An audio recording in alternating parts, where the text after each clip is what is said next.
Música dos Salvos.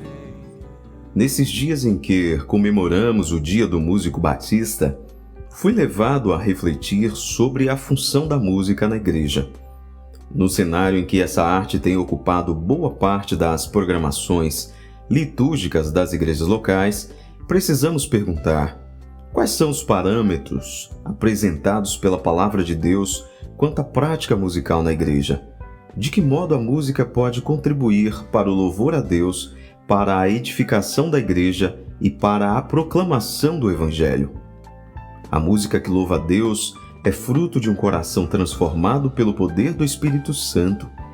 O apóstolo Paulo, escrevendo a carta de Colossenses no capítulo 3, verso 12, fala de algumas virtudes que devem ser cultivadas pelo cristão. Essas características são identificadas no crente por meio da ação do Espírito Santo. Portanto, somente quem é habitado pelo poder divino pode, por meio da arte musical, dirigir o seu louvor ao Deus Supremo. Por causa do poder de Deus, o novo homem em Cristo consegue entender que a música que edifica a igreja nasce do relacionamento entre irmãos.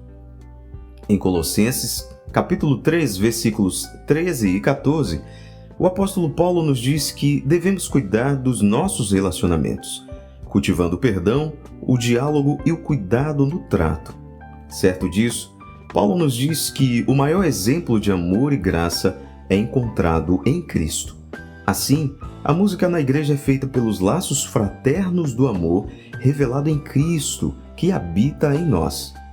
Desse modo, a música que proclama o Evangelho revela-se quando a igreja vive a unidade em Cristo.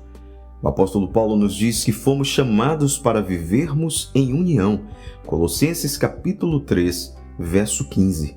Quando isso acontece, o povo escolhido revela ao mundo o amor do Pai, denuncia o pecado e fala do perdão em Cristo Jesus.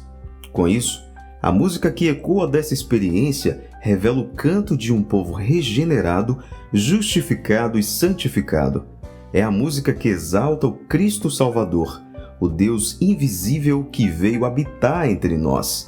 Nessa perspectiva, a Igreja Unida forma o grande coral que proclama a salvação só em Jesus. A música na igreja não tem um fim em si mesmo, isto é, a arte pela arte, seja cantando os salmos, hinos ou cânticos espirituais. O propósito específico dessa arte na igreja é louvar a Deus, edificar a igreja e proclamar o Evangelho. Portanto, toda prática musical na igreja deve ser fruto de corações regenerados pelo poder de Deus.